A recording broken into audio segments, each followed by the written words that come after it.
If you do not understand white supremacy, what it is, and how it works, everything else that you do understand will confuse you.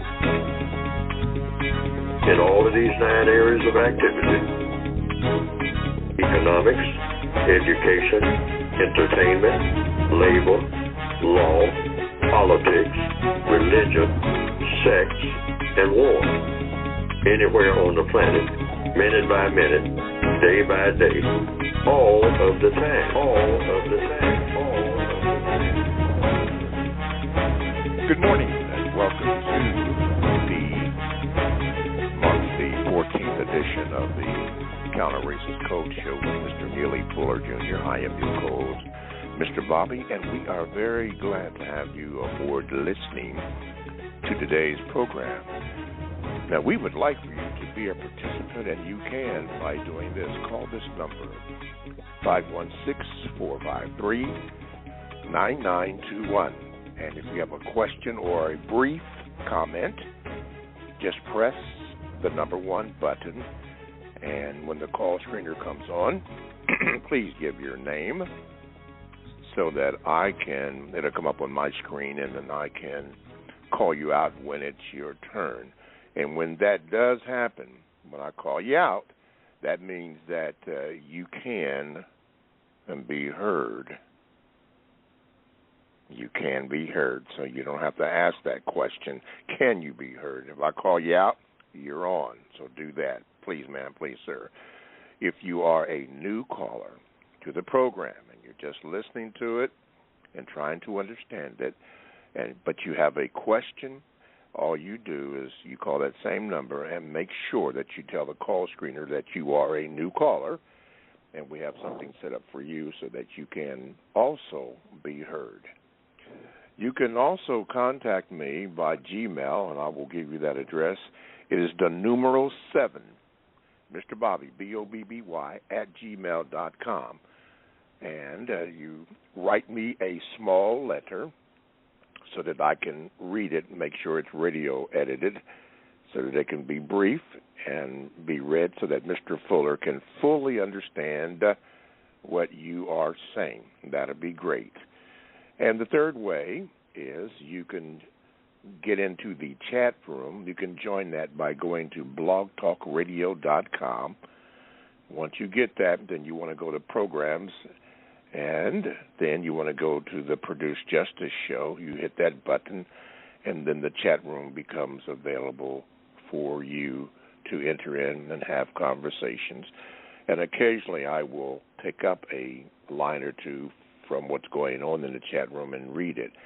However, do not use the chat room for me to ask your question to Mr. Fuller.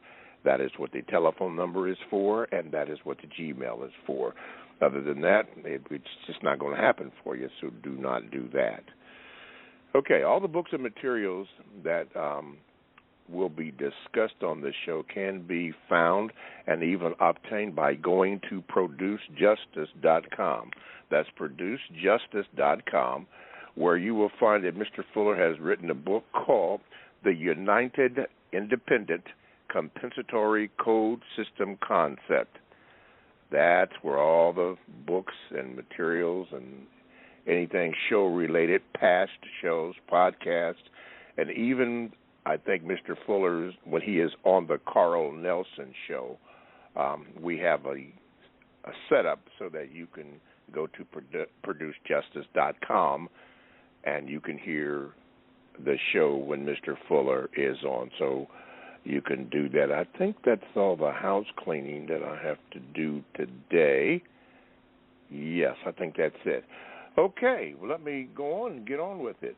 Okay, let me start off by saying good morning, Mr. Fuller, and how are you this March the 14th, 2023 today? How are you? I'm still learning. You are still learning. Very good. Okay, for those who are new to the program, we have a short segment that we call, or it is entitled, The Thoughts and Expressions on the Mind of Mr. Neely Fuller, Jr. Mr. Fuller, what is on your mind today? Yes. you just mentioned that three-letter word, day, this day. And I took some notes on that a couple of days ago, thinking about just the day that you have. We have this day. This is a gift. The very fact that you have this day, all the people who are listening right now, you've been given this day by whatever created this day and whatever created you to be a part of this day. It was also created by something or some name, whatever name you want to give it. You know you have that you are here. Something created you and put you here. And you're here on this day, wherever you are on the planet Earth. And so it comes down to that two-letter word, this day. Now, what does that mean, that you have this day? Well, if you just think about it for a short period of time and try to really think about it. You are here. This day is here. You are part of this day. So what is this all about? You are here right now. I'm here. This day. There have been other days. There will be other days, maybe, if we don't have some tragic thing happen in the next 2 or 3 seconds. This day could be gone, and everything else, the universe, as we perceive it to be, and you just evaporate in the next 5 minutes. Everything gone. No universe at all. And this day that goes with it, at this particular time in the history of the known universe, and you're gone with it. But that hasn't happened, not in this instance. Might happen 5 minutes from now, but it hasn't happened right now. So what does all this mean? Well, you're here. This day is here. So if you go according to what I call compensatory logic, making up for what's missing, we can start with this day and look around us, all of us, white people, non-white people, everybody in the known universe. Just look around you and say, okay, I'm here, this day is here, what do I do? Well, when you comb through it all, you might come up with the idea that you're supposed to be doing something of constructive value. And really, that's all it is. When you ask the question, what's it all about? There's a song where the question is asked, what's it all about, Alfie? Starts off that way. It what? This day. How about that for it? You have it. So you say, well, I'm here. I have, some equipment. May not have it all. A leg might be missing. An eye. Or maybe I was born with no sight at all. There are lots of people who are born with no sight. The eye is a very small part of the body. But there are people who are not able to see. And the doctor comes down the hall and say, your baby is born blind. And there's nothing we can do. It's just a defect. And we've looked at it and examined it, and we know from experience this baby will never be able to see. Blind in both eyes. Okay, that's not a happy camp of news at all. And particularly for the baby. But the baby resigns, most people do. We see that. Resign themselves to it and say, well, I'm given other things. I have 2 arms, 2 legs, and like some popular singers or musicians. You use what you have. So a lot of people who are born blind will do what? Play a violin, or play a piano, or play a piano and sing. We see that. Those who have eyes, they can't see, but they can feel, they can hear. Some people come into the world not being able to see or hear. They can just feel things, so they use whatever equipment that they have been given.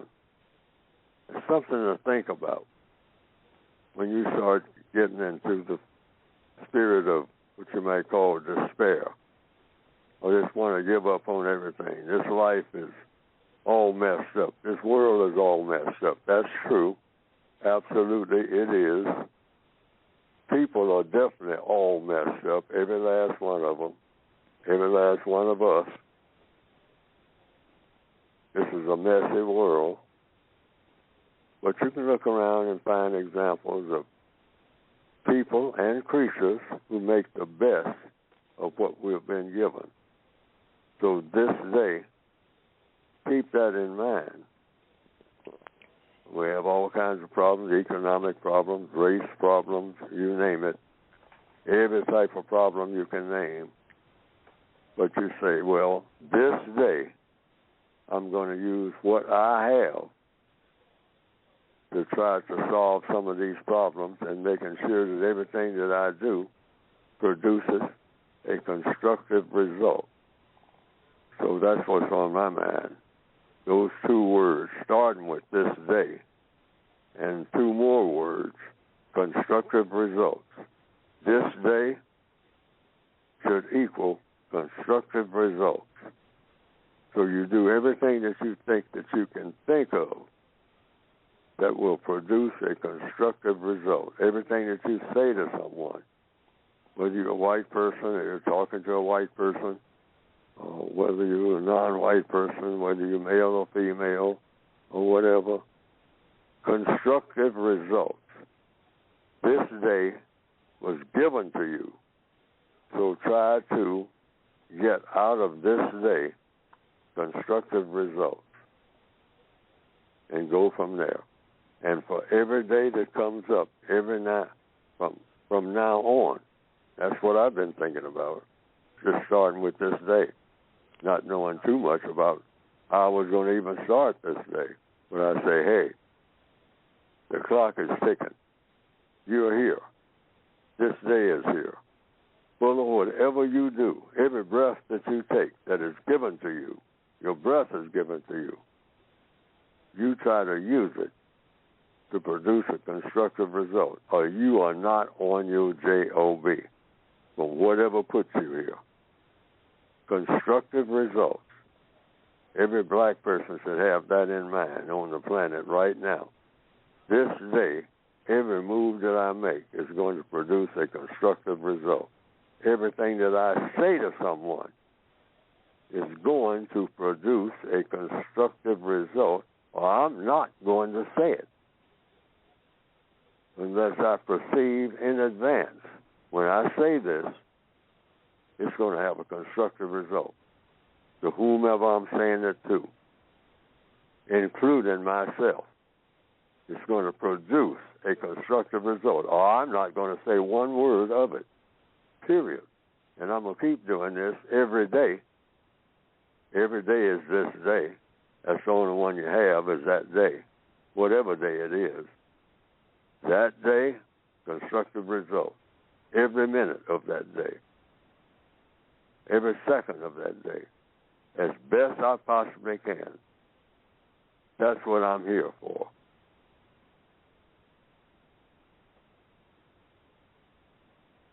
That's it. Mr. Bobby? Mr. Bobby, are you there? Hear me now? I can hear you now. Okay, very good. Okay. All righty. Here we go. There we go. Okay. This day and constructive results. Don't forget, when you call in and give your name to the call screener, please give your name to the call screener. And I would also like to ask, I have to do this every week, but you can make a comment. Yes, we like that, but make it brief so that Mr. Fuller can understand your question and answer it. A lot of times people get on there and they get to rambling on, and there might be 5 or 6 or maybe 7 questions in there, and we lose perspective of what you are trying to say so that Mr. Fuller can address whatever it is that you are trying to say. So I say this every week, please be brief. So be brief.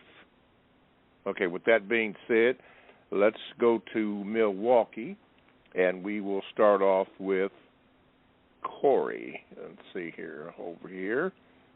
Okay, Corey, you are on. Go ahead, please. Good morning, Mr. Bobby. Good morning, Mr. Fuller. Mr. Fuller, I was reading in the compensatory code book under the area of politics.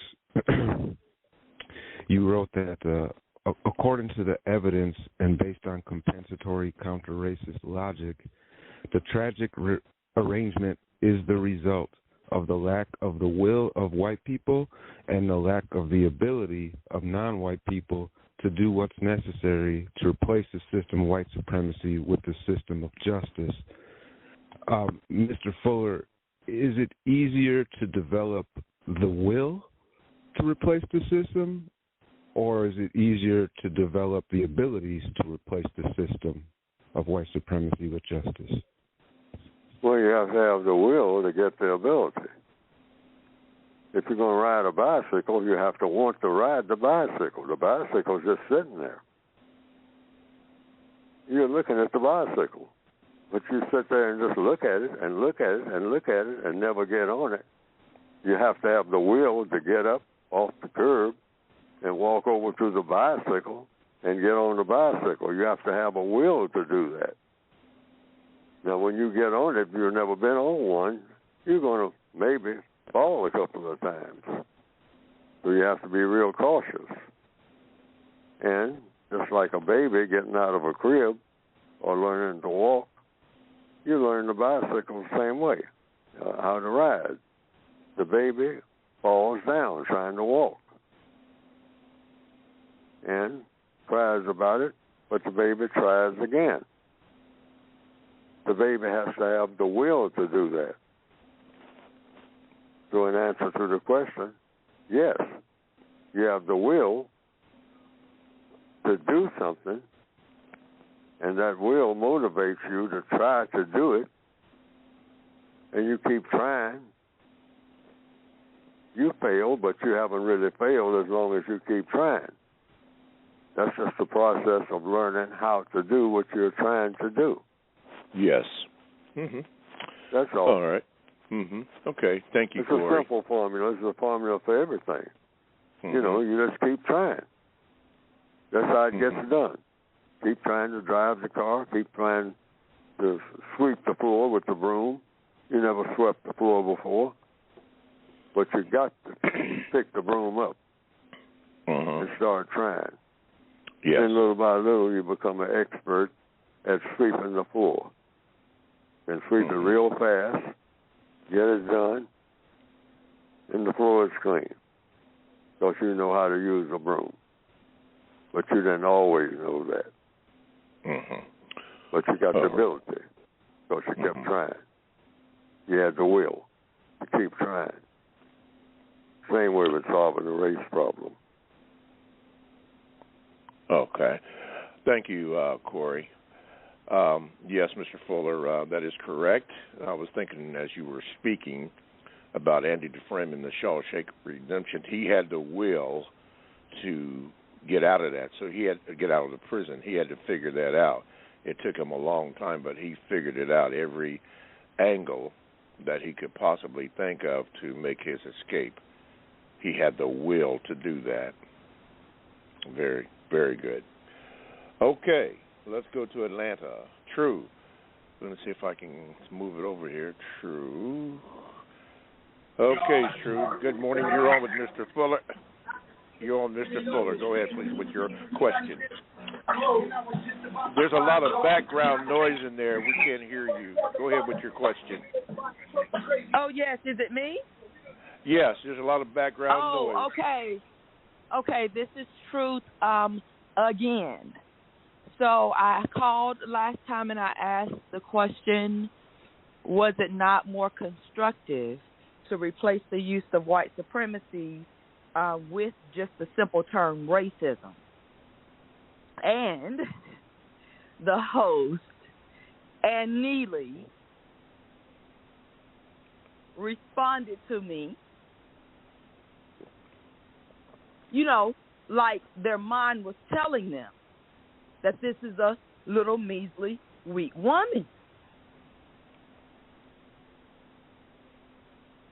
So my question is, the previous man just said, which one is easier, the will or the ability? And Neely responded, the will, which he said is on who he's calling himself, the black people. But he's claiming that the ones causing this is the white supremacists. And like I was saying, y'all's response to me was, if you do not understand white supremacy, you won't understand racism. And what I'm saying to you, extra fleshly motherfuckers, you don't understand white supremacy. Ma'am, we don't use that kind of language. We don't use that kind of language. We don't use that kind of language in this program.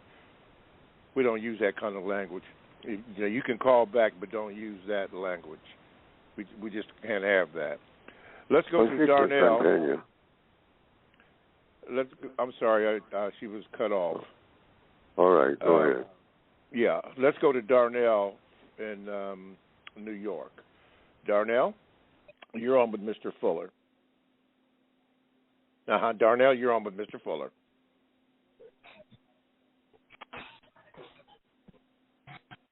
Yeah, your connection is still not good. Tell you what, when you get your connection together, okay, you got it together?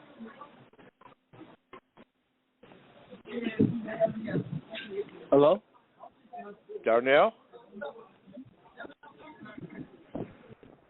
Okay, I'm going to put you on hold until you get that together. We had that problem last week. Let's see if we can do better this week. Let's go to Jamal. Jamal in Greensboro, you're on. Yes. Greetings to all, Greensburg, Pleasant Hills. I'm going to take my answer off the air. Mr. Fuller, do you believe that there are some so-called non-white people that have successfully been able to not be under the system of white supremacy, that they have pulled it off? Why or why not? That's it. I heard a lot of static, and I think the question is, well, how did the non-white people who are not under white supremacy get to be not under white supremacy? I think that's the question. Was that the question? Yeah, the question is, do you believe that they exist, that they have successfully pulled it off? Why or why not?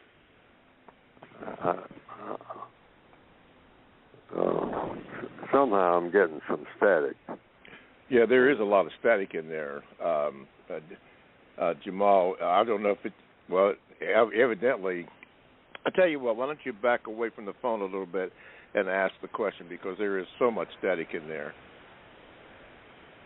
Okay, can you hear me clearly now? Oh, yeah, that's much better. Yes, okay. Okay. Now, the question I'll take my answer off air. Do you believe that there are some so-called non-white people that have successfully pulled off not being under the system of white supremacy? Why or why not? I don't believe there are any non-white people who are not under the system of white supremacy. Because if you're non-white, and the white supremacists, who are the most powerful people on the planet, according to the evidence that I have seen, have said that if you're non-white, you're subject to me. I'm a white person who believes in white supremacy, and I have proven that I am what I believe in all areas of activity. You're a non-white person, you're under me in economics, you're under me in education, entertainment, labor, law, politics. I have more power than you in politics, in religion, in sex. I determine what sex is and what it isn't, minute by minute. If I change, the definition of sex every 5 minutes, you can't stop me, and you'll go along with it because you know you're better. And it's the same in war. I decide who's going to fight who can get away with it and who won't. Do you know anybody else who can overrule me other than all of our Creator, whatever created all of us? That's how the white supremacists speak. In other words, they don't back down. They say, hey, I don't lose an argument. Because one thing, I can hurt you more than you can hurt me. That's a simple formula. That's proof of it. Who's the boss? I can always hurt you a whole lot more than you can hurt me if you're a person of color and I'm white. You don't overrule me because as an individual you can, but you better get stepping. Because if you got to outrun all the other white supremacists who are coming after you, you got no place to go. You got no place to go. Because every place that you go, I dominate it. Every place.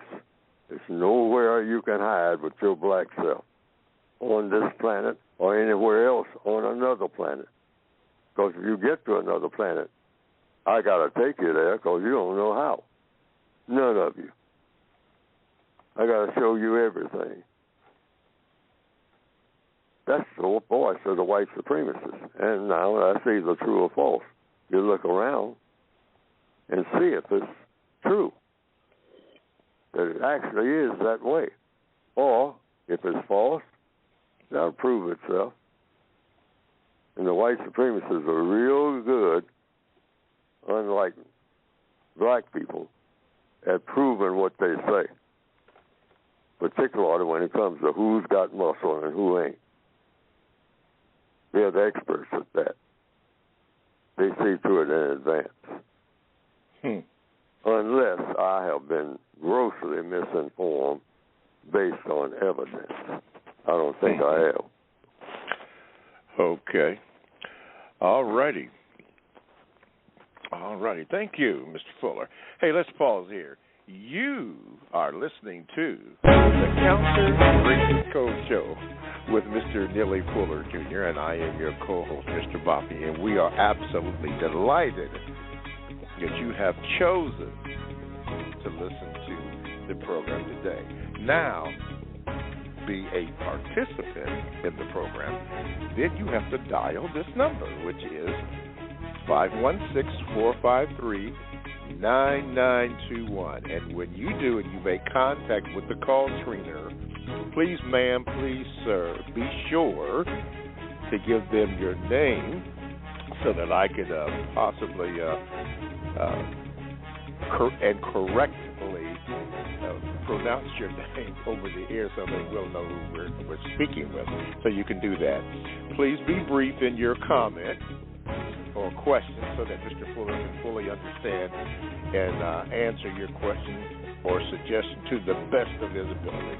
So could you do that. You can also Gmail me at the numeral 7, Mr. Bobby, BOBBY, at gmail.com to ask your question to Mr. Fuller. Now, I cannot promise that it will be read today, but at some point in the programs that we have, it will come up on the computer, and then I'll read it, and then Mr. Fuller will address that. Okay. And lastly, you can also contact the show. Well, not the show, actually. You can join the chat room by going to blogtalkradio.com. When you do that, you want to go to where it says programs, and then you punch that or hit that, click that. I think that's the appropriate term. And then the Produce Justice show comes up. You hit that, and then the chat room is available for your option. You can do that, and you can join the chat. And wow, and that was something, and all those comments are in there so you can see what's up. Usually there are some good comments in there, well thought of, so you may want to do that. And again, all the books and materials that will be spoken of on this show and written by Mr. Neely Fuller Jr. can be obtained by going to producejustice.com. That's producejustice.com. Very good. So you may want to do that. And again, thank you for listening. Thank you for listening. Okay, I got your message, Mr. Robert. Thank you very much. Okay, let me see here. What? Look, my phone went blank. Well, I tell you, the computer technology is something else. Okay, let's go to the Gmails. And this comes from Gary. He says this, Mr. Fuller. He says, Dear Mr. Fuller, how come if a black person does something bad, they get punished to the fullest extent, but when a white person does the same thing or worse, they get a slap on the wrist, if that? That's the question? Yes. White supremacy. That's what white supremacy is about. Proving itself. Each and every minute, each and every day throughout the entire universe. That's what's supposed to happen to a black person in the system of white supremacy. Expect it at all times. You don't get justice. That's a contradiction. You can't have white supremacy and justice. White supremacy is about producing non-justice. And you are the target. If you're a person of color, black, brown, red, yellow, you're not white, you're supposed to be punished. Punished for what? For being born non-white. That's a crime. According to whom? The white supremacists. That's what we're talking about. Why get rid of something and it's not bothering you? This program is about getting rid of the system of white supremacy and replacing it with justice. Justice means what? Guaranteeing that no person is mistreated and guaranteeing that the person that needs help the most gets the most constructive help. That's the compensatory definition for the word justice. It's not supposed to be any justice for anybody with color in their skin in the system of white supremacy. Not any, at any time, under any circumstance. It's designed to do just the opposite. See to it that everything about you is going to be lacking in anything of constructive value unless it's supportive of the system of white supremacy, which is designed deliberately to be a system of mistreatment of people of color. That's what it's designed to do. It's not an accident or something on the side of something else or part of something else. That's the whole show. That's the reason for its being. The white supremacists say that all the time. I'm here to make your life nothing but pure hell. doing it. Mm-hmm. Everybody likes to have fun. That's how I have fun. And been having it, and we'll continue to have it. Because most of you are trying to deny that it's even true. It's you're practically saying I don't even exist. That it's just you black people on the planet. And white people are just kind of like ghosts passing by, but they ain't got nothing to do with nothing. Definitely ain't got nothing to do with me. And I have everything to do with you. You won't even be born if I decide you're not going to be. Yes. You don't know how to do anything except what I tell you. When you get up and go to work, who do you go to work for? Wake up and smell the coffee, Negro. Okay. All righty. Before we get back in the phone call, this is from California. Rasamin says this. Mr. Fuller, why are some black people so much against the term white supremacy that they act angry and hateful toward black people who use that term when speaking about solving the race problem? Thank you, Rasamin. Well, what black people have told me when I've asked, that's just a question. Why do black people object to the term white supremacy? And when I have asked that question to black people who say they object to it, they say because it ain't supreme.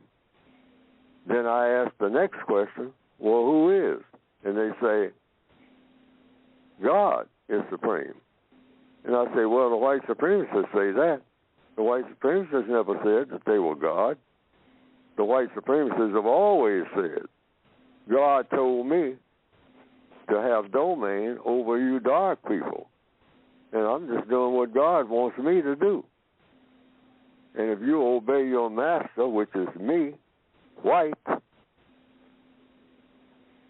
a white person is your master if you're black, what's the problem? I'm supposed to be your master. God assigned me to be your master. So slaves, obey your master. Duh, what's the problem? That's what the white supremacists have been saying all along. So when black people turn and ask Neely Fuller about it, I say, I'm just saying what they're saying, and so far they're proving it. I don't know who told them. Now, they haven't proven that God told them that, not to me anyway. But they have proven it in function. So I just call it what it is. Do they tell me what to do? Yes. Who else tells me what to do? When I look around, on every job I've ever been on, I've had what you call black supervisors, chest all stuck out. I'm your supervisor. But then I say, who is the supervisor? Super advisor. Who is your supervisor? When I ask that question, every time, it's always someone white. Every time. Even when I go through 15 of them. When I finally get to where the throne is, the kings and queens, they're always white. Always. Well, I got to go and check. That's what the black supervisor says. Oh, well, I'll get right back to you, sir. And I have to go and check. Check who? Check with what? Got to check with Mr. Charlie, that's who. We used to have a saying for it. You got to check with Charlie. Go down the hall and check with Charlie, Get an appointment to check with Charlie, by the way. Can't just walk in on him. Come when he calls. Okay, wait a minute, because I lost my screen here. See if I can get it back. There we go. Boy, I tell you that. I want to say the gremlins, but woo! All righty, not funny. Okay, let's do this. Darnell, We're getting ready to get to you. Let's see if we can get to you here. Because, I mean, we're having some problems. Okay, Darnell. See if we can get to you. Darnell, can you hear me? Not good, Darnell. Okay. We tried again. It may not be you. I don't know what's going on with this system. Let's try this. Tess! You ready? All right, let's go, my brother. Tess, see. Okay, Tess, you're on with Mr. Fuller. Go ahead. Yes.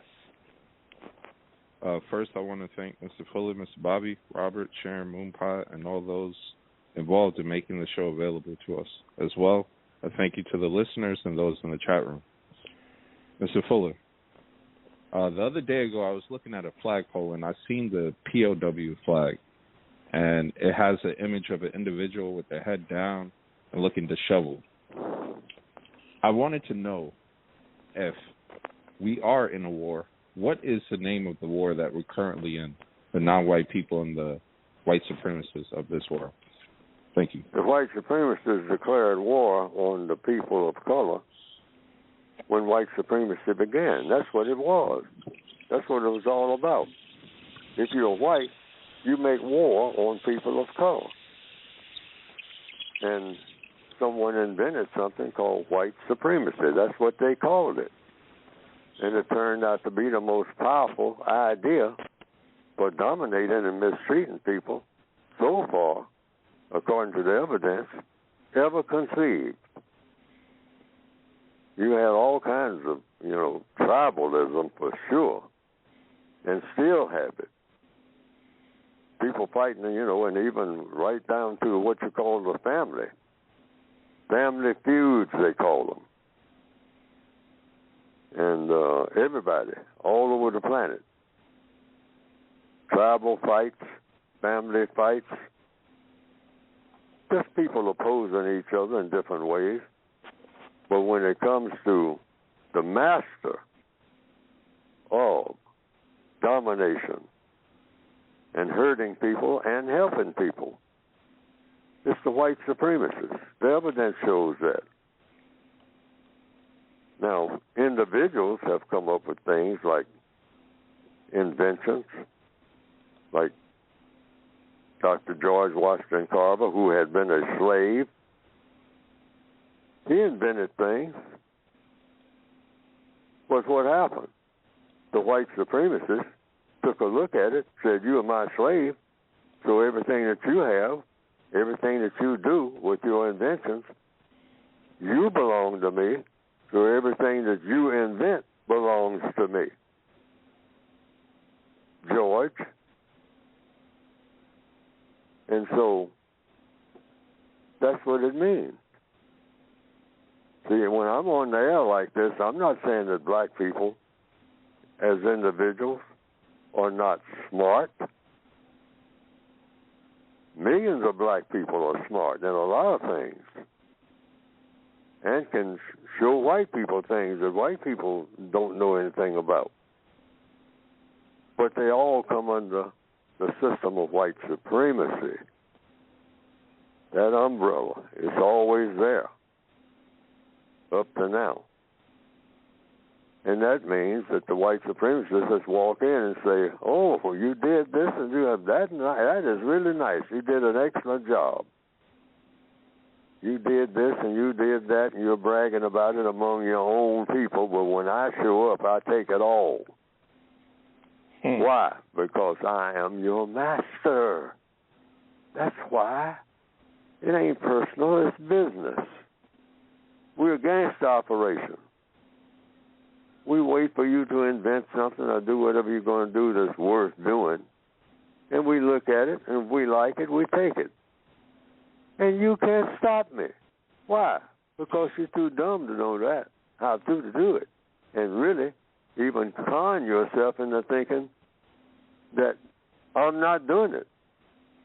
And argue with other black people about whether or not I'm doing it. But you don't argue with me. You don't argue with me about who's supreme. You argue with other black people about that. You can have all the arguments you want. Y'all can kill each other. Call each other names. Call each other MF, whatever.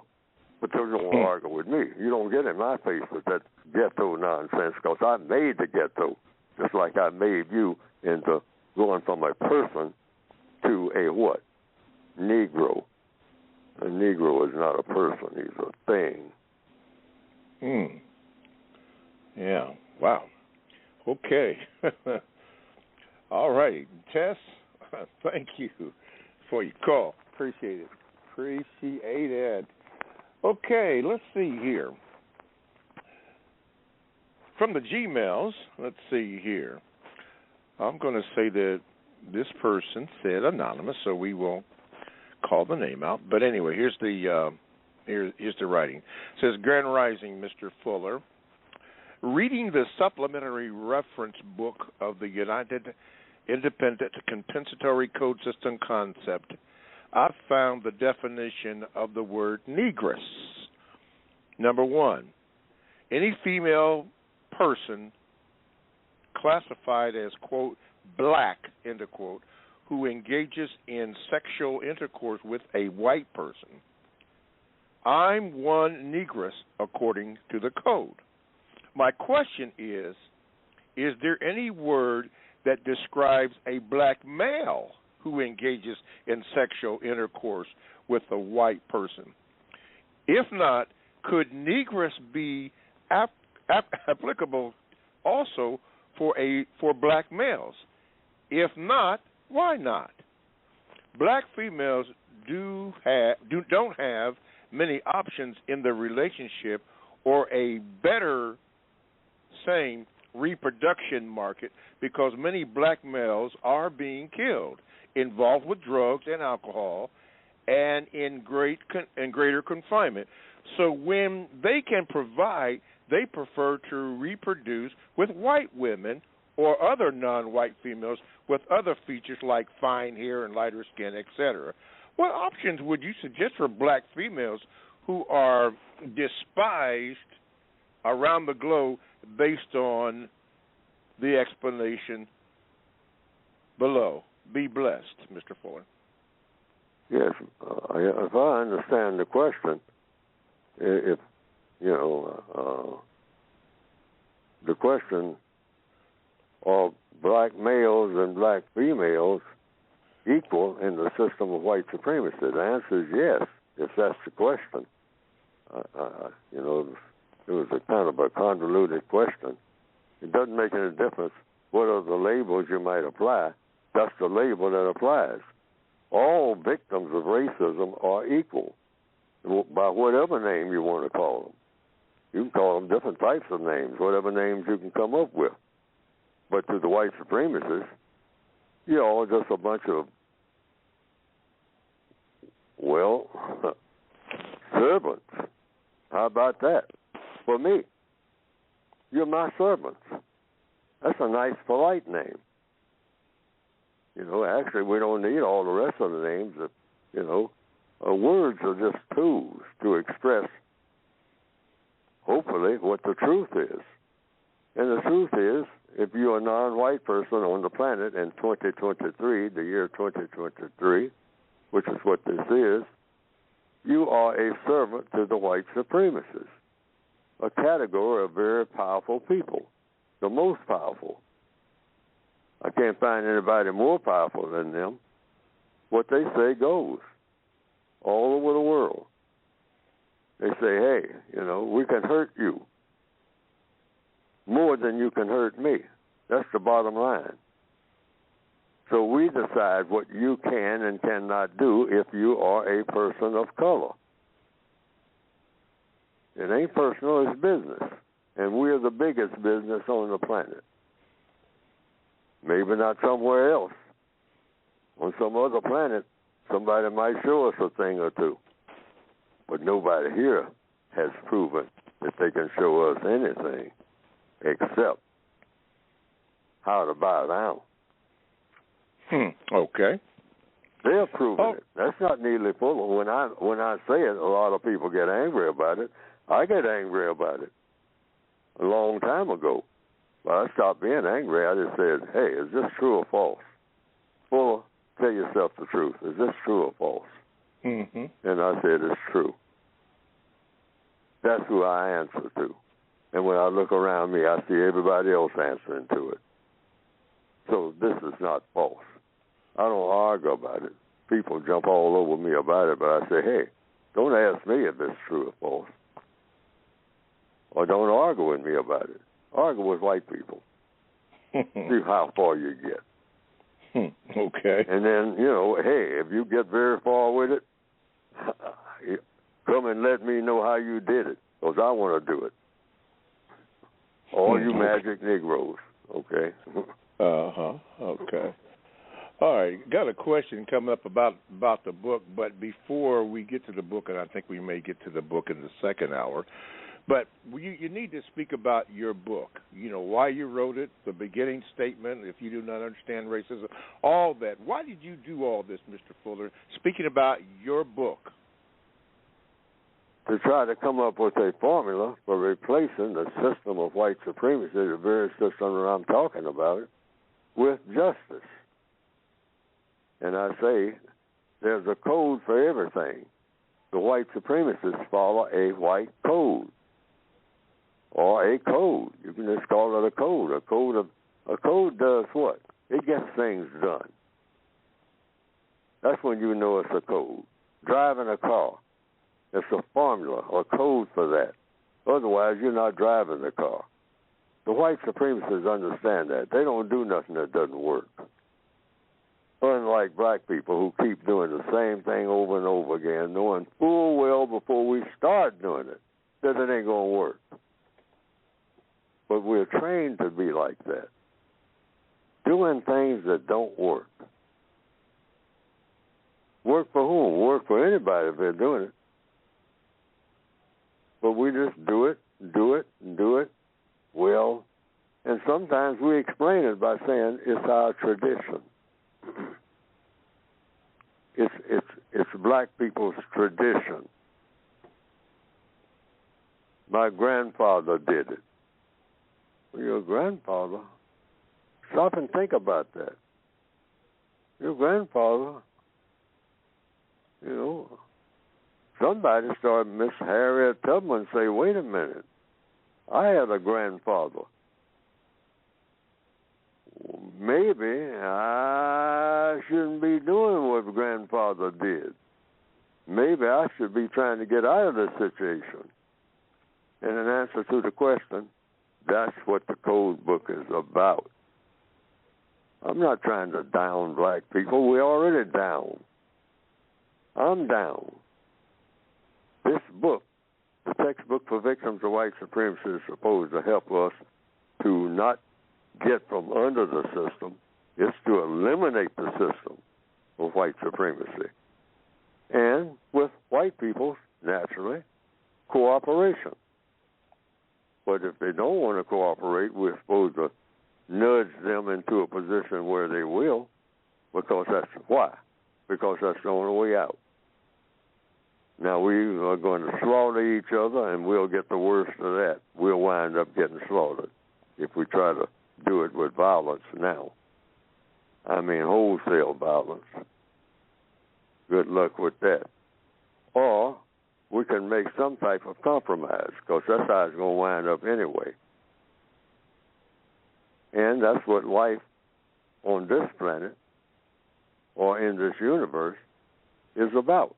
It's you take what you should take, and you give what you should give, and you have balance between people, a thing called justice. So I have a theory. Justice can be produced. You can get all of the things that you get without the system of white supremacy. I believe that's possible to achieve it. You don't need a racial system. You just need a system of justice. It's a little slower. You have to give a little more consideration to details rather than just brush past a lot of things like the white supremacists do. They just glorify things. I mean, that's a way of brushing past problems. Well, just get rid of some people. That's why they glorify murder. and they get black people to glorify murder. There's a lot of black people out there right now looking forward to killing somebody. Where do we get that? From the white supremacists. They look forward to doing that. They're not happy unless they're killing somebody. Now, when you look at actually this thing called killing people killing people, that's easy to do. Patching somebody up who has third-degree burns, now that's difficult. That requires somebody to be concerned about life. Mm-hmm. So that's what I'm trying to do with the textbooks of white supremacy. Get us all to be concerned about every other person and every other creature and every other thing that whatever created all of us should be concerned about. And black people who think like that should stay that course and stop squabbling among ourselves about how to do it. Just try to figure out how to do it better. All of us, because we haven't done it. And the white supremacists have no intention of doing it. Because what? They love murder. When they get through murdering black people, they murder each other and write stories about it and have TV programs on it endlessly. That's why we all wound up in this kind of mess. Sophisticated mess, but it's still mess. The textbook for victims of white supremacy says, enough already. Let's get rid of it. Let's all, white and non-white, get rid of it and come up with a formula for doing so, at least for the black people. Say, well, if white people don't want to do it, we're going to try to do our best to do it. The textbook for victims of white supremacy is supposed to help us do it. That's all. Yes. Somebody had written that why aren't non-white people with the means to buy millions of copies of the United Independent Compensatory Code or the ability to compensate you, Mr. Fuller, for uploading his book on the Internet for little or no cost? Mr. Fuller's works should be distributed worldwide as soon as possible. So I'm taking that to mean that it seems like there may be some illegal activity in terms of uploading your book and for their profit and not for you, Mr. Fuller, your book's being distributed unauthorized by you. Now, would you know anything about that, or have you heard anything about that, or what? I've heard plenty of it all down through the years. The lady that helped me produce the book, and she was the only one at the time that I had to do it in a hurry, and the book has a lot of errors in it, but she got disgusted with me and said she's not going to ever help me to do anything anymore. And it was, I didn't get angry about it and all like that.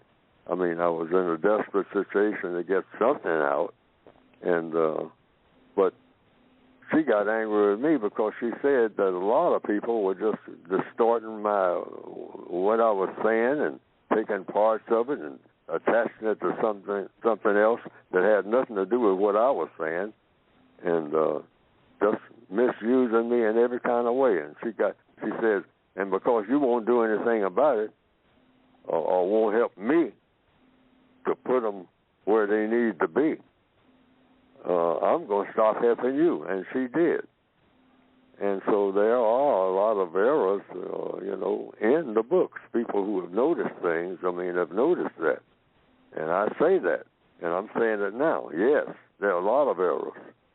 It's one of the worst written on account of that volumes for the price that is being charged ever volumes or books or textbooks ever produced in the history of book writing. And even the way that I wrote it, the things that I said, and I could have said it a whole lot better, but I was in a rush. I had to get something out. I'm getting up in age. These books, that last one, the 2016 version, that was 2016. And time is passing fast. I had to get it out fast because I had just a small window of opportunity where I had a few people and a little bit of money available to do it. And so that was the result of that. But yes, I am being misused, but what else is new? Everybody of color is being misused, and we misuse each other. I mean, that goes with the territory. I'm trying to do all I can to stop it, but, what do I know? Yeah. Okay. Well, that concludes the first hour of the Counter-Racist Code Show with Mr. Neely Fuller. So those of you who have to go, we thank you for listening, and hopefully you can be with us on this second hour. We made a lot of mistakes today, but we are definitely trying to get better. So if you're going to stay, because we have another hour of the Counter-Racist Code Show with Mr. Neely Fuller coming up and commencing in about 5 seconds.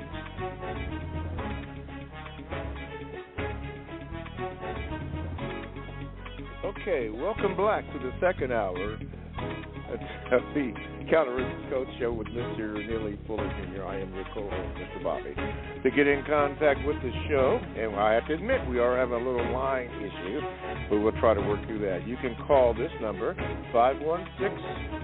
516-453-9921. And when you do make contact, please be sure, ma'am, please be sure, sir, to give your name to the call screener so that I can properly give you an introduction, and hopefully you can get through. Man, oh, man. You can also, if you're a first-time caller, please be sure to indicate to the call screener that you are a first-time caller, and we have something set up for you for that. You can also Gmail me at the numeral 7, Mr. Bobby, BOBBY, @gmail.com, and when I receive it, usually I'm able to give you a little symbol that I have received it, and it will be read in at an appropriate time. I cannot tell you when, but when it comes up, it will be read. It gets in some kind of order, and then the machine kicks it out or whatever, and then I'm able to read it. Sometimes if it's if it's in there for a long time, the machine starts deleting it. I don't know how long it takes, but anyway, we'll work on that. And you can also join the chat room by going to blogtalkradio.com.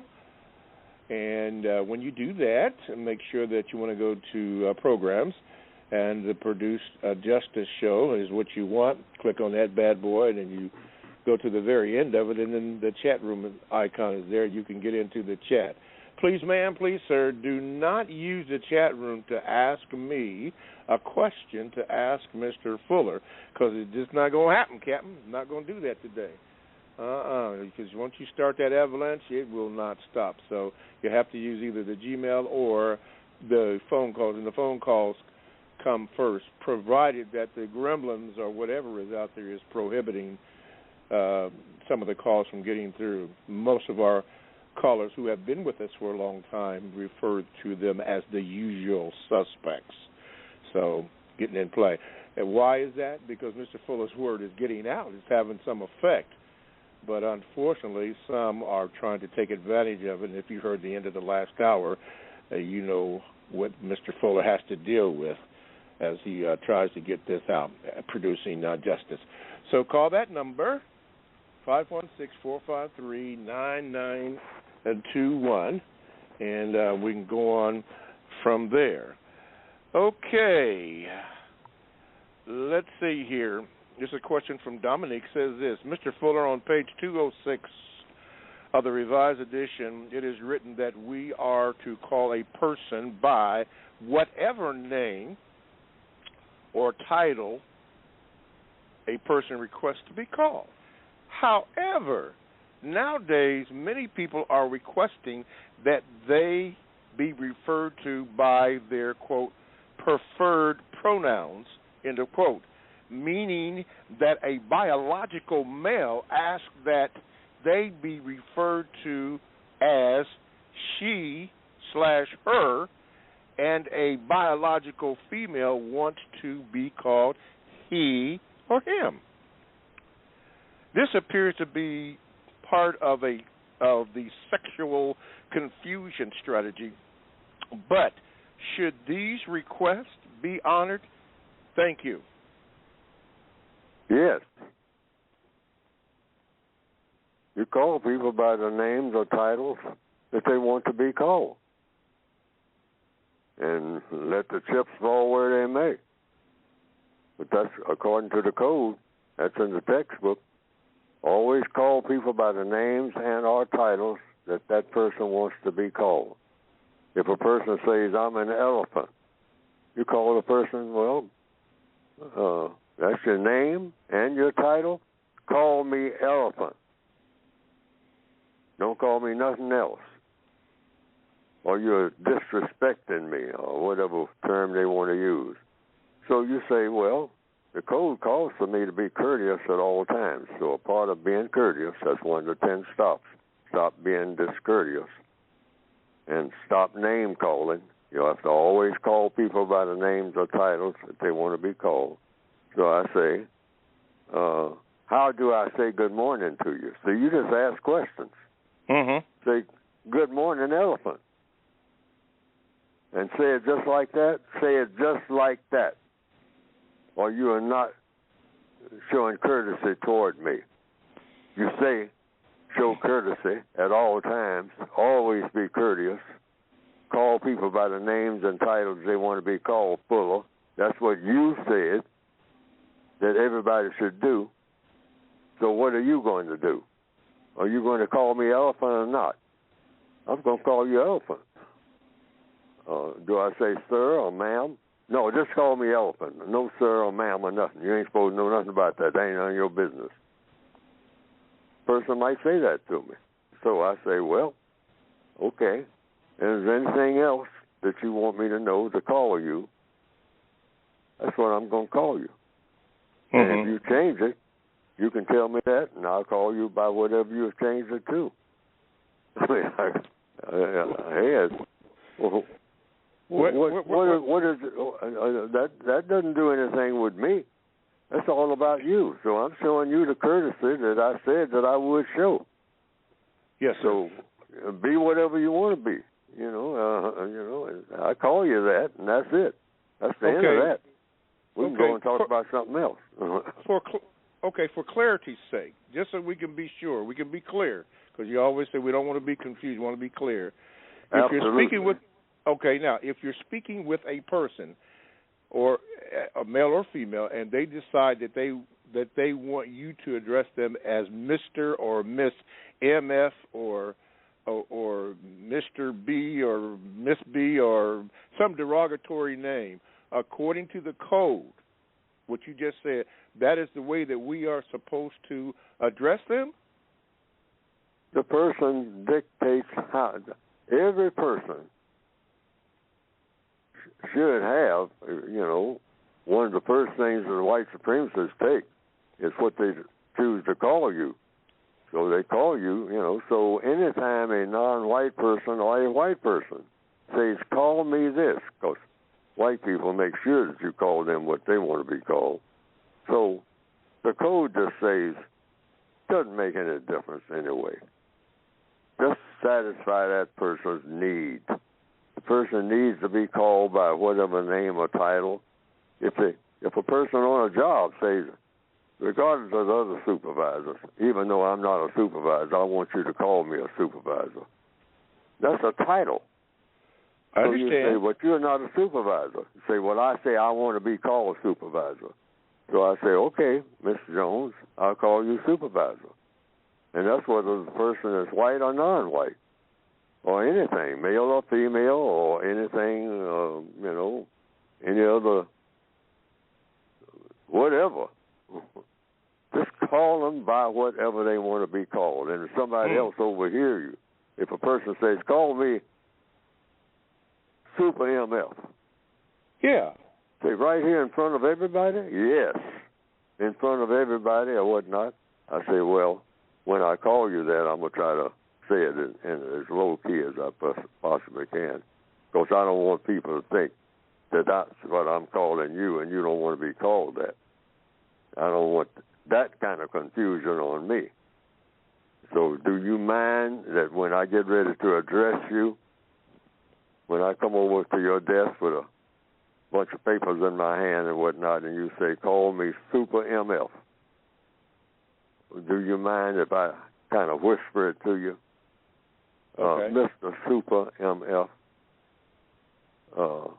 could you sign these sheets so I can take them down the hall to Miss Jones?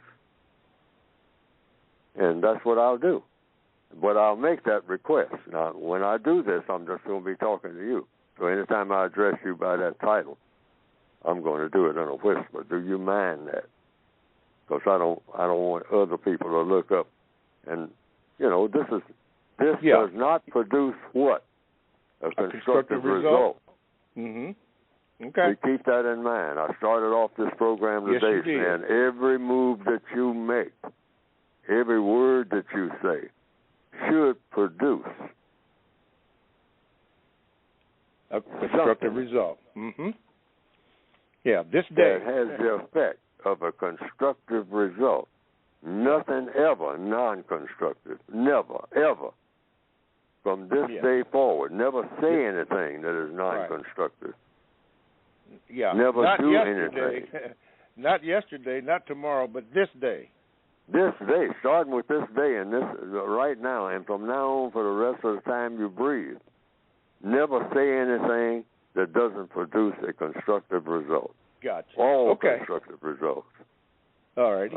You know. Okay. And never do anything that does not produce a constructive result. Never, don't have a conversation with anybody that doesn't produce a constructive result. In fact, the definition of conversation means it produces constructive results. That's the difference between a conversation and an argument. Okay. Arguments are not designed to produce constructive results. All righty, let's do this. Let's see if we have these gremlins under control, whatever you call them. Third time's a charm, Darnell. Let's see if we did it. Darnell. Good morning, Mr. Bobby. Good morning, Mr. Fuller. Hey, we got you. I don't know what's the matter with this thing, but welcome aboard. We got you. Go ahead with your question for Mr. Fuller. It's the usual suspects at work, you know. Yeah. Thank you, sir. Go ahead. Mr. Fuller, my question for you today is, why is it important for a victim of white supremacy to have a code of thought, speech, and action in the system of white supremacy? Well, I'll answer that question again. I think that you're the same caller. I'm not sure. No. You have called a number of times and asked that same question. Is that true? Well, it might be an important question. Why do you think it's important to have a code? Okay, I'll answer it again. Yeah, Yes, because everything that works, anything, whether for better or for worse, depending on what your intention is, has a code. When you do something over and over again and it works, like they have something called a barcode in a grocery store. Why do they have that? Because they say this works better than somebody guessing when you come up to the register about what something costs and all like this and what's the difference between this and that. Just run it through the barcode and the line will move faster. Okay, we found that out by trial and error than a person having to figure out what everything costs, holding up each item. This can of beans costs this and that. I think this other can costs this, that, and the other. Go back and check on the shelf, or go over there and check with the supervisor and see how much this costs. So somebody invented something called a barcode, and they found that, hey, this is codified. It works, and it works every time. And you get the exact same answer for that can of beans, that brand of beans, that size of a can, and all that. That's all barcoded. And so when you, what they call swipe it, and it comes up on the screen how much it is. And the line moves fast, not like in the days before they had it, where the line moves slow enough now, but it really would move slow if someone hadn't invented what you call a barcode. And then you have a code for a car code, for that matter. That key in your ignition has a code. See, this is the incorrect key. So a person that knows about keys says, yes, incorrect key, but I know what code this key is, because I have a list of codes for all of the keys. So for this particular vehicle, and I can make a duplicate if you lose one or something. I found out what the code is for that particular key for your particular vehicle. So in answer to the question, codes are efficient in answer to the question. And black people need to be able to interact with each other and with white people in a manner that is at least efficient. In doing what? In doing the things that you think need to be done. You get more efficiency out of not name calling, for instance. Not calling white people various names like crackers and peckerwoods, and I'm doing that now because these are some of the names I have been told not to do it by anybody. So you don't do that. Even when you're angry or anything like that, everybody's still Mr. and Mrs. and whatever they want to be called by their names. Because the white people are on the planet. We don't want to glorify anything that doesn't have constructive value. And this is with white people for sure, along with non-white people. We try to be what? Something that nobody is. Civilized. There's no such thing as civilization in the system of white supremacy. It doesn't work. That word doesn't come up. That's not true. There's no such thing as white civilization or black civilization. There is no civilization in recorded history. We say that, well, we had civilizations, back in ancient history. None that I've read about. Why? Because you had people killing people. That cancels out civilization right there. I don't know of any time in recorded history that somebody somewhere didn't kill somebody somewhere. Willfully and deliberately, what you call murder. So forget that civilization. Ancient civilizations and Black History Month, or white people talking about Greek history and Roman history. All of that killing that went on and killing, and not only that, going over to the Colosseum, killing people for fun. And you call that a civilization? See, the code is all about wiping all that out. Forget about civilizations. You ain't never had it. Nowhere. But we should be trying to produce it for the first time in the history of the universe. And black people should be, like I heard that Gandhi said it, that black people are some of the worst acting people in the world, kind of hinted that way. And he said, but they are going to be the people who produce peace when nobody else did it. Wow, I didn't know that Gandhi said that. Okay. Yes, that's what I heard. I read it somewhere. I think it was in a book called Conversations with Nehru. Or it was in a Ebony magazine article about 50 years ago or more. All right? That was the source of it. I've been trying to track down the source of where Gandhi said that. He was asked that question directly. What do you think the purpose of the Negro is? And Gandhi thought for a moment, and he said, I think the purpose of the Negro is to bring peace to the world. And that stunned me at the time that I read it. I said, that came from Gandhi? I didn't think that the word Negro was even on his radar. All right? that was my reaction. Yes, sir. It was many years ago. I mean, I think I was a teenager when I heard that. Okay. And I think the source of it was an Ebony magazine article, or it was a book called Conversations with Nehru. Conversations with Nehru. Okay. All righty. All right, Darnell, thank you so much. And maybe we can get a hold of those, the usual suspects. Thank you, Darnell. This is VGQ from, I'm just going to say Raju. Says this is VGQ. He says, a function of left brain hemisphere being used for destructive results by the Eurocentric mentality everyone conditioned with.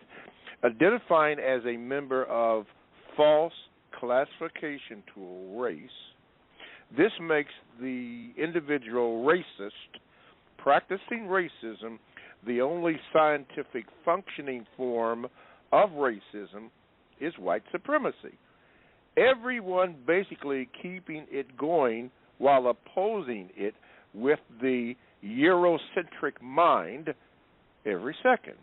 Remember, it is a political necessity to keep everyone maladjusted. How can you do the correct thing when you don't recognize who you are metaphysically? Page 24 at the top. Two major problems. Thank you, Mr. Fuller, for being on your mission. Okay, VGQ. Okay, being on your mission. I don't know about the left brain, right brain function, but that's what they said. So we'll just have to leave it at there. You care to comment on that, Mr. Fuller, before we move on? No, people should take it into consideration. In fact, all of the callers, including some of the callers that make, you might say, vulgar remarks and all like that, take into consideration what they said. And as the code says, they said what they said. Think about what people say and see if you can do what with it. Produce a constructive result. A constructive result. Okay. This is from South Africa. I'm not even going to, Lungweezy, I'll just put it like that. Yeah. There's more to his name, but anyway, from South Africa. He says this, Mr. Fuller, I hope that you are constructive this morning. In one of the films on your list, Easy Rider, a young Jack Nicholson talks to two lead actors about an alien race of highly intelligent beings who control the world. Now, according to the code, should I assume that he is referring to the white supremacists? Enjoy. Best regards from Durban, South Africa. Should he assume that, Mr. Fuller?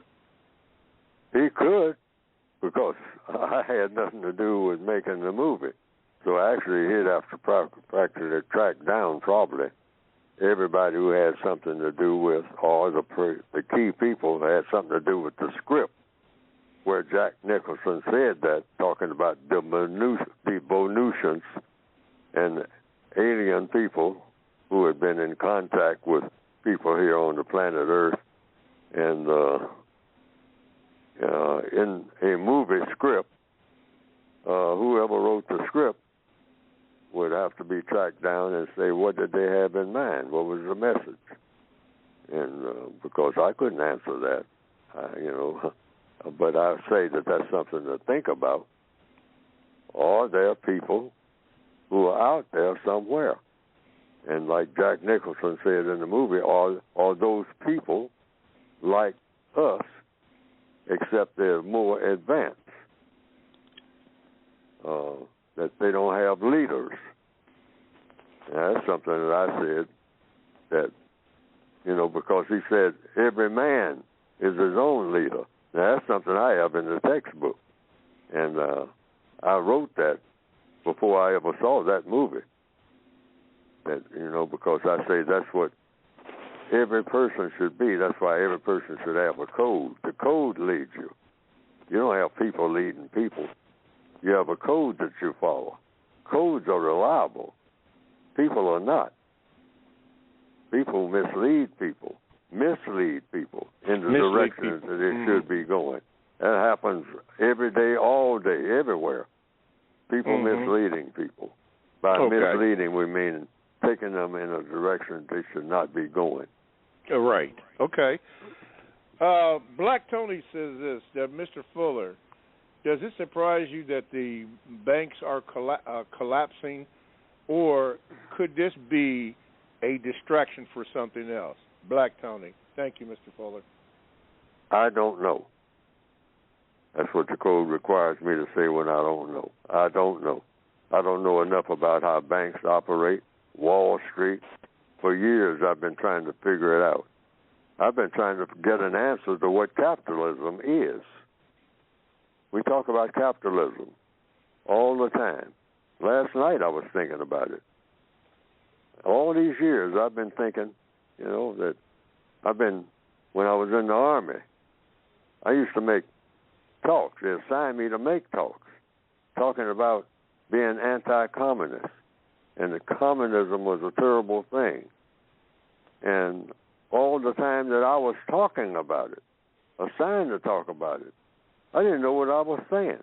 And I still don't, because I don't know what communism really is. And I certainly don't know the thing that I am told that I am supposed to be a supporter of, and I'm supposed to be that, is capitalism. I'm supposed to be a capitalist.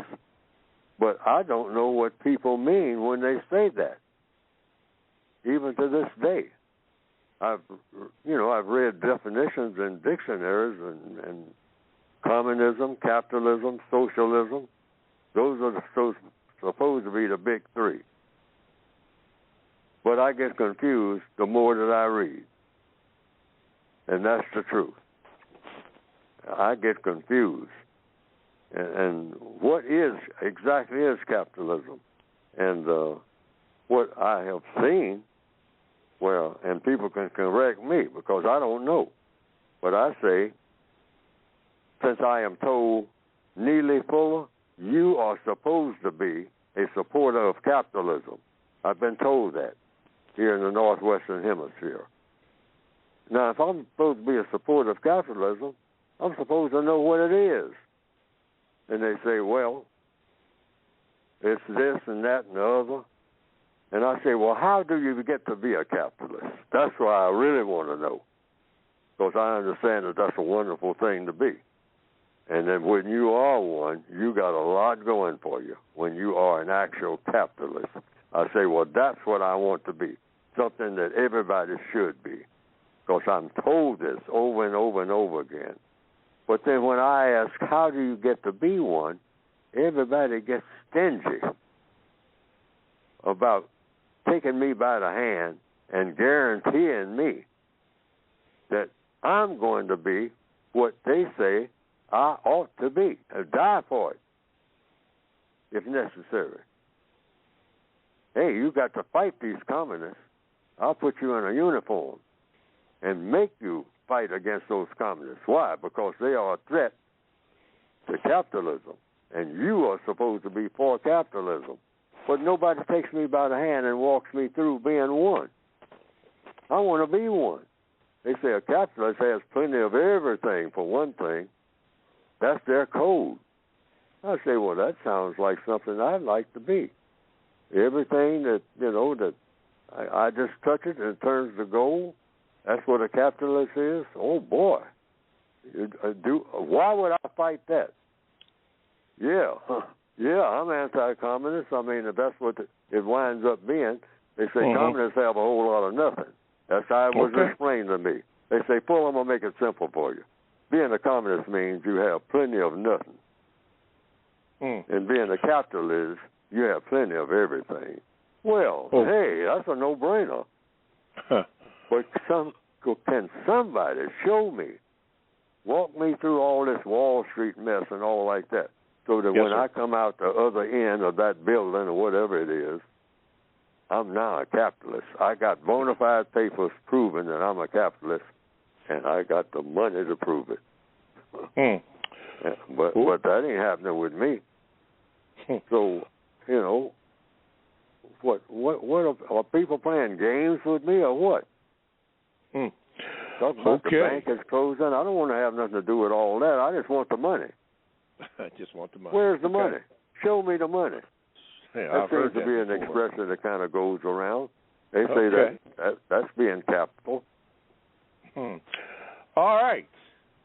Coming up next, conversation Mr. Fuller had with the Sarge. The white man's anus is a new black vagina. Wow.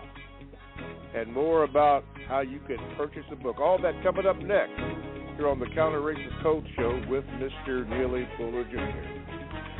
Speaking about that, you are listening to the Counter Racist Code Show with Mr. Neely Fuller Jr., and we do thank you as we enter in the last quarter of the show. 30 more minutes, 30 more, M-O. Now, to get in contact with the show, if the usual suspects are not doing their thing, and trust me, the buzzards of Hinckley, Ohio are coming. Anyone in Ohio knows about that one. But we're having a little issue there, but that's okay. We work through that as best as we can. Some calls get through and some don't, for whatever the reason. Anyway, if you can get through, call this number, 516-453-9921. And when you do that, if you're going to listen to the show, you can just listen to it. But if you have a question or comment, just push the number 1 button, and hopefully it'll get through, and I'll get it. Please give your name to the call screener so that I can properly give you an introduction, and we'll see how it goes. Please give your name to there. Here we go. Well, there's some action up there. I don't know who that is, but anyway. You can also do this. You can Gmail me at the numeral 7, Mr. Bobby, at the numeral 7, Mr. Bobby at gmail.com, and hopefully I will get that. Now, it will not be read today. Oh, no, not today. But on a show coming up, it will be read. As you well know, those of you who follow the show know that the callers come first. The calls come first. And as you also know, Mr. Fuller takes his time in answering your question, meaning using examples. So some of you don't like that because he may be long in doing that, but it is done so that there can be as much clarity as possible. In other words, not to be confused. Don't want that. Okay, so that's why that is. So you may be on there for a while, but we will try to address every question that we can. All righty. Let's see here. So, yeah, please do that. And you can go from there. You can also go to the chat room, I believe. I said just blogtalkradio.com. You want to make sure that you click on programs. You get the Produce Justice show. You do that bad boy, and then there's the chat room is available, and you can get in there and do your thing. But don't ask me to ask a question for Mr. Fuller because it just ain't going to happen, Captain. Don't do that. And lastly, the book. Yeah, you can get the book by going to producejustice.com. You do need the book, The United Independent Compensatory Code System Concept.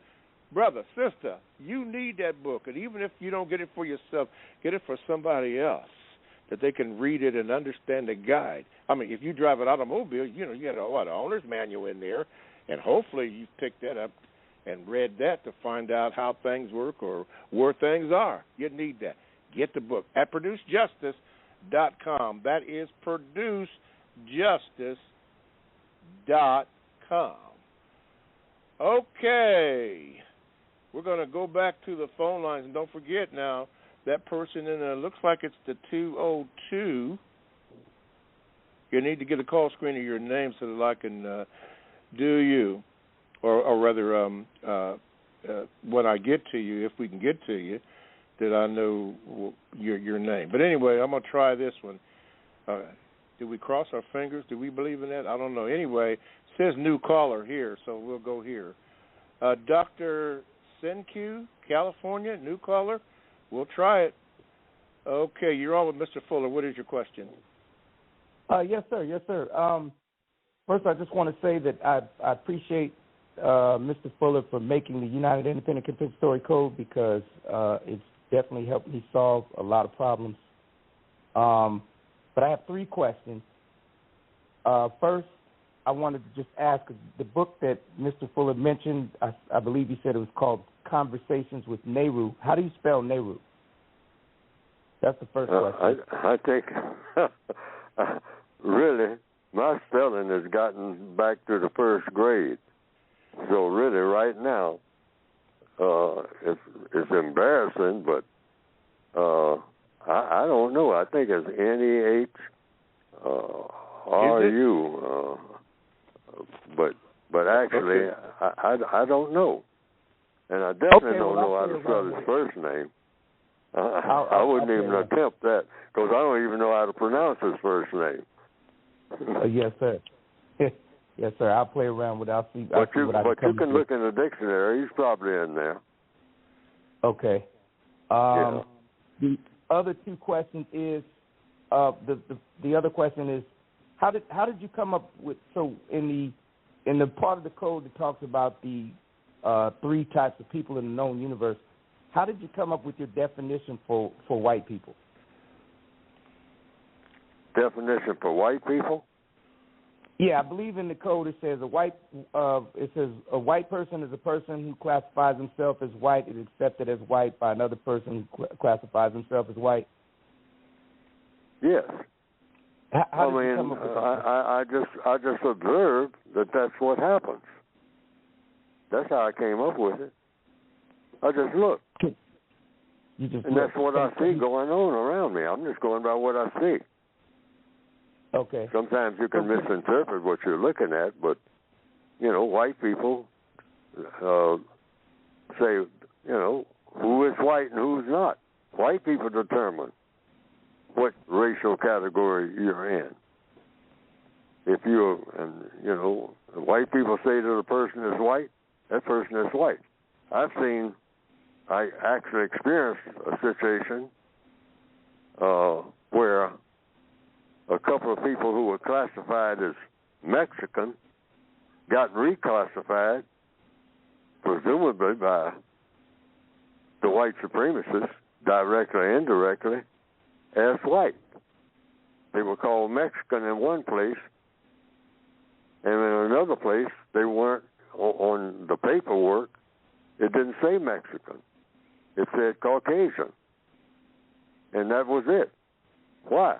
I mean, they themselves, the 2 fellows who had been called Mexican. And I actually experienced that. I knew them. I knew them at least by their classification. They were called Mexicans. 2 of them. And they were, they wanted to be called Mexicans. They had no problem with it and all like that. And that was their racial category. They had no problem with that category. But then when they moved to another place, overseas, they were in the military, somebody reclassified them, presumably the white supremacists, as Caucasian. And we all joked about it. They kind of laughed about it. They say, we're white now, And they put them in a white unit because back then they still had some units that were still what you call segregated, okay? I was in one. When I came back from school, as long as I was overseas on the front line, I was right with the white guys from Brooklyn. That's what I was assigned to a unit that was basically, that unit had grown out of a National Guard unit, and that unit had been from Brooklyn, New York. And I was one of the few black people in that unit. When I came back from overseas, they put me in the 2nd Field Artillery at Fort Sill, Oklahoma, and that was all black except for the commander. who was white. Yeah. After I left the front lines. It's all integrated in the front lines. No problem there. A place where I can get killed, okay? Right. Came back, and they put me in an all-black unit and had a white commander, and that was the only white person in that unit. Okay. What's your third question there, sir? Quickly. Okay, the last one is could you tell us about how the code, have you ever heard, how am I trying to say this? I sent the code to like twice to different individuals in greater confinement, and the penitentiary sent the books back. And someone had told me that you had experienced that before. Is that correct? Have you ever experienced that, trying to send the code to someone in greater confinement and getting it back? Sure. In a number of penitentiaries. My book is banned. Well, I'm not surprised. But it shouldn't be banned. Nothing anti-American in my books. And the explanations that were given were flimsy, in my opinion, but I expect that. Just like I said on this program this morning earlier, that my book might be all over the place and people are distorting it, and the white supremacists certainly are distorting the message. I mean, they have adopted using the term white supremacy, but you better believe they're going to start using it in a way that works against non-white people and not for them. Okay? First of all, by saying that I shouldn't be using it and doing it through, directly or indirectly, through other people, non-white people. But the white supremacists, for years, would not, for years, they invented that term. I didn't. White supremacy. They were proud of it. But now, here in 2023, they don't want to have nothing to do with it. And they're sending that message out indirectly, I think, to a lot of non-white people. Don't say that, because they're little by little erasing what? History. The parts that they say doesn't work for them. And they're kind of bold about that. They're telling people about that CRT. They say, hey, you can't do that. You can't say that. We used to brag about it, but now we don't want to mention it. Slavery didn't exist. Don't mention it. We'll punish you. It looks like that's what some of them are saying. Slavery didn't exist. We didn't have slaves. They were hired hands. They came running us down looking for work. Just like they're still doing, coming across our borders. That's what the black people did. We didn't haul them around on those ships. They all came and said, we want to go where, some civilization is, where people are working and driving cars and doing stuff that we never seen before. That's how they want to write it now, apparently. Mm-hmm. And saying plantations, what's that? Yeah. Colonialism, what's that? We didn't ever have no colonists. It's not in the history books. Why? Because we write the history books. We don't want you black people to write nothing. Looks like that's where they're going. Looks like that, yeah. Okay. All righty. Well, thank you, Dr. Sin Q. Don't be a stranger to the program. Okay, let's see here. Who are we going to see if we can work this out? Let's go into D.C. Philip. Let's see if we can work it, because we've been having problems. We apologize for that, but the usual suspects are in play. You're on with Mr. Fuller. What is your question?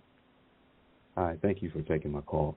So that I can understand better,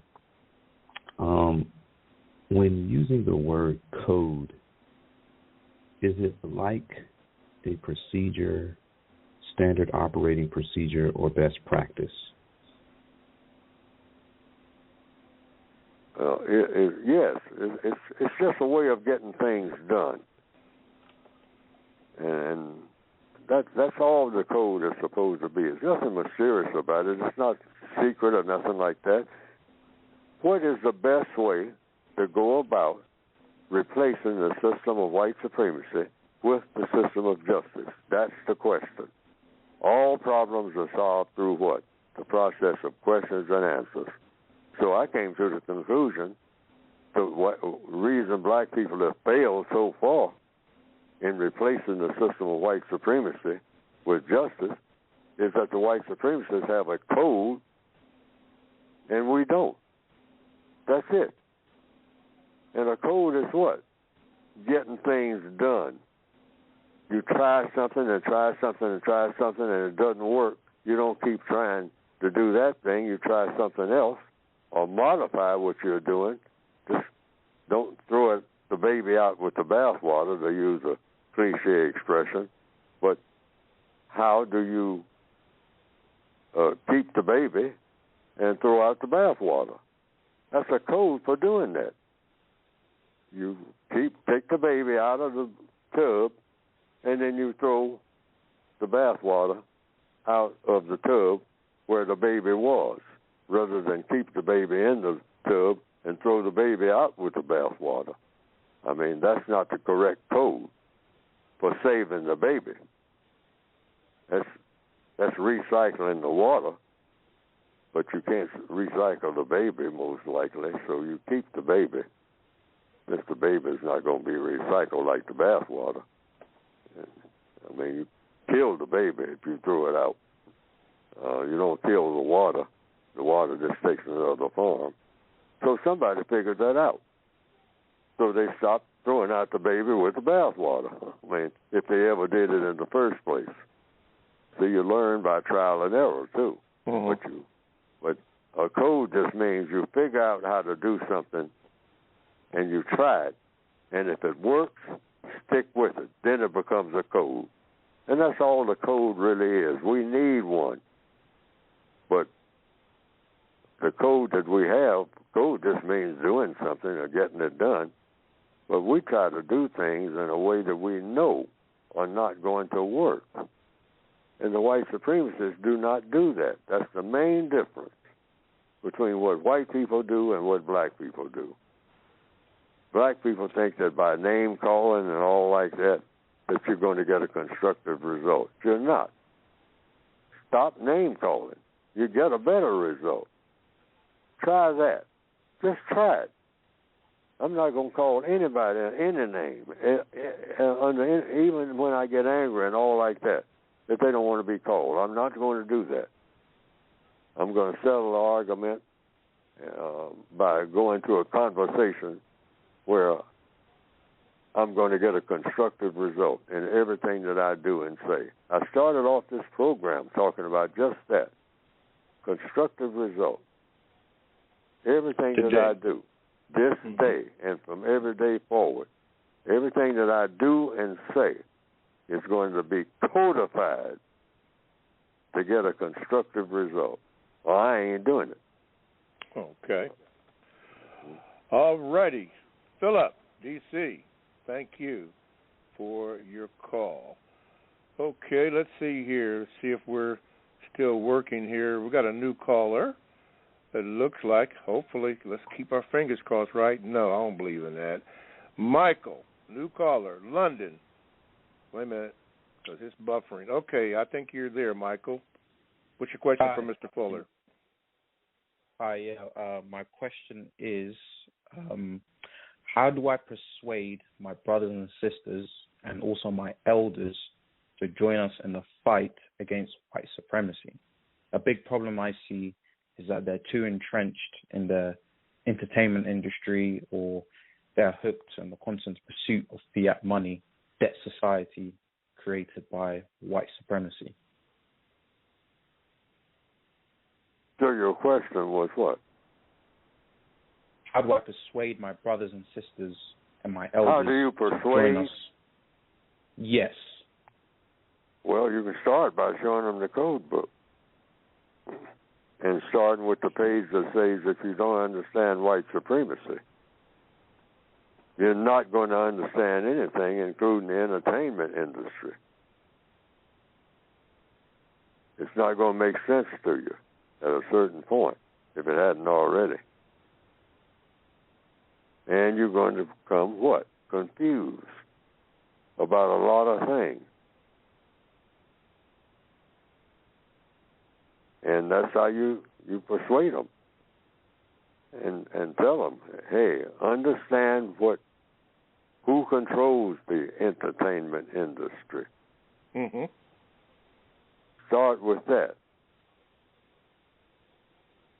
I mean, when you say entertainment industry, for the most part, you look around for the people who have most of the power in it. Are they white or non-white? And then you say, you're in a system of white supremacy, so now what am I doing in it if I'm what you call making money at it? Each and every day that I'm in it, am I doing something that's constructive or non-constructive? Each and every minute. Because that's what I just finished saying. Every minute, every breath that you take should have a constructive result. So if they're in the entertainment industry, you don't have to tell them all about racism and whatnot, and they don't want to hear it. You can just don't mention it at all. Just say what you did today in the field of, quote, entertainment. Was it constructive or non-constructive? And if it was constructive, how? How was it constructive? Whatever you did in the field of entertainment. Was it constructive? Did it produce a constructive result? What is the type of thing that 1,000 years from now somebody will say, now that was something that really helped the world be a better place? Just ask yourself that. You don't have to ask nobody else. Just ask yourself, this thing that I'm doing, this part that I'm going to play, this song that I'm going to sing, whatever it is. Okay. Even you're working behind a counter, in a restaurant, and you decide you want to sing, is that going to produce a constructive result? Everybody might clap, or everybody might say, is there any way to stop this noise? Yeah. Might or might not. Okay. Thank you, Michael. New caller. Thank you so much. Don't be a stranger. Mr. Fuller, when you, because we're not going to have time to get the second one in, but the sergeant that you referred to all the time when you were, I think, were in the Army, I was in the Air Force. Air Force. Excuse me, Air Force. Man, Let me get that straight. I have been in the Army and I have been in the Air Force. Okay, at a time when they allowed that to happen. At different times. Mm-hmm. Okay. Did you show him those 9 areas? Do you recall of people activity? And if you did, what was his response to that? No. Okay. I hadn't written that yet. Oh, okay. No, I hadn't. I had just started. It was during that time when I was overseas in Japan that I started writing the first few lines of the code. And I don't remember what those lines were. Okay. But that's when I started writing. That's when I started thinking about the race issue seriously. Well, before then, I was trying to run away from every issue. That's why I wound up in the Air Force. Just running away. Mm-hmm. Not trying to go in a particular place, but just running away from wherever I was and whatever I was doing, because nothing made sense to me. I was trying to just like a person that's going down a road and don't know where you're going, but you know that where you are is not where you want to be. But you got no idea what you want to do with your entire existence. And that's when things start coming together for me. Yes, sir. When I was in Japan in the 1950s. So while you were there, Tojo was he in charge or not in charge, or was he dead? It was right after. It was 5 years after. Okay. The war. It was not 5 years. 1956. That's when I was in Japan. Oh, okay. I think he was deceased. 1956. Oh no, the so-called World War II was over. They had completely built Tokyo by then. I mean, those people really got busy. In fact, I didn't see any traces of the conflict called World War II when I was in Japan. None at all. I mean, it was a modern city in 1956. Now, there were probably parts of it that I didn't see. I'm sure that was the case because Tokyo was burning. I mean, people jumping in the river to get away from the fire, and the river was practically on fire, from what I understand. And those B-29s, I mean, that's something that every Japanese from the old school can tell you about. The B-29 bomber, they drop bombs like bombs are going out of style. More than Nagasaki and Hiroshima, huh? Well, I don't know about the details of that, but I do know that they dropped enough where they killed as many people in Japan by that indiscriminate bombing cities, what you call carpet bombing. You call it carpet bombing because it's like a carpet covering the floor. I mean, they bombed. Mm-hmm. As far as you know, as far as you know, or by evidence, did the people of Japan, so-called Japan, have a collective code to rebuild that city like that? Got busy right away. Right away. They knew that they had no option. They say, the minute the bombing stopped and all like that, they got busy. They didn't sit around moping and whatnot. They looked at all that devastation and said, we're going to put it all back together again. And when we're going to start? We're going to start right this second. And they did. Everybody cooperated with everybody else, even though they had differences with each other and all like that. But they said, hey, we got nothing. So we're going to take that nothing and we're going to put it all back, every scrap of every lumber, every little nail that we can find, we're going to do it. Why? We don't have no choice. Nobody cares about us. Okay. Well, we're going to have to leave it there. So thank you, Mr. Fuller. Thank you, caller. We apologize for all the little things that happened to this show today. Some could get through, some couldn't. Even on the chat room, I tried to open up some chats and describe some things to people and could not get through. So, but that is to be expected when you have a show as popular as what Mr. Fuller is putting out. You're going to have some things happen. So we apologize for that. We hope to do better next week. Listen, get the material by going to ProduceJustice.com. That's ProduceJustice.com. And Mr. Fuller, you get the last word. Well, I'm going to end it like I started today.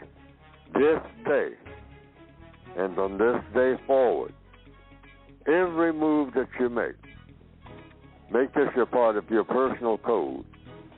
I'm going to be someone who in everything that I do and everything that I say produces a constructive result.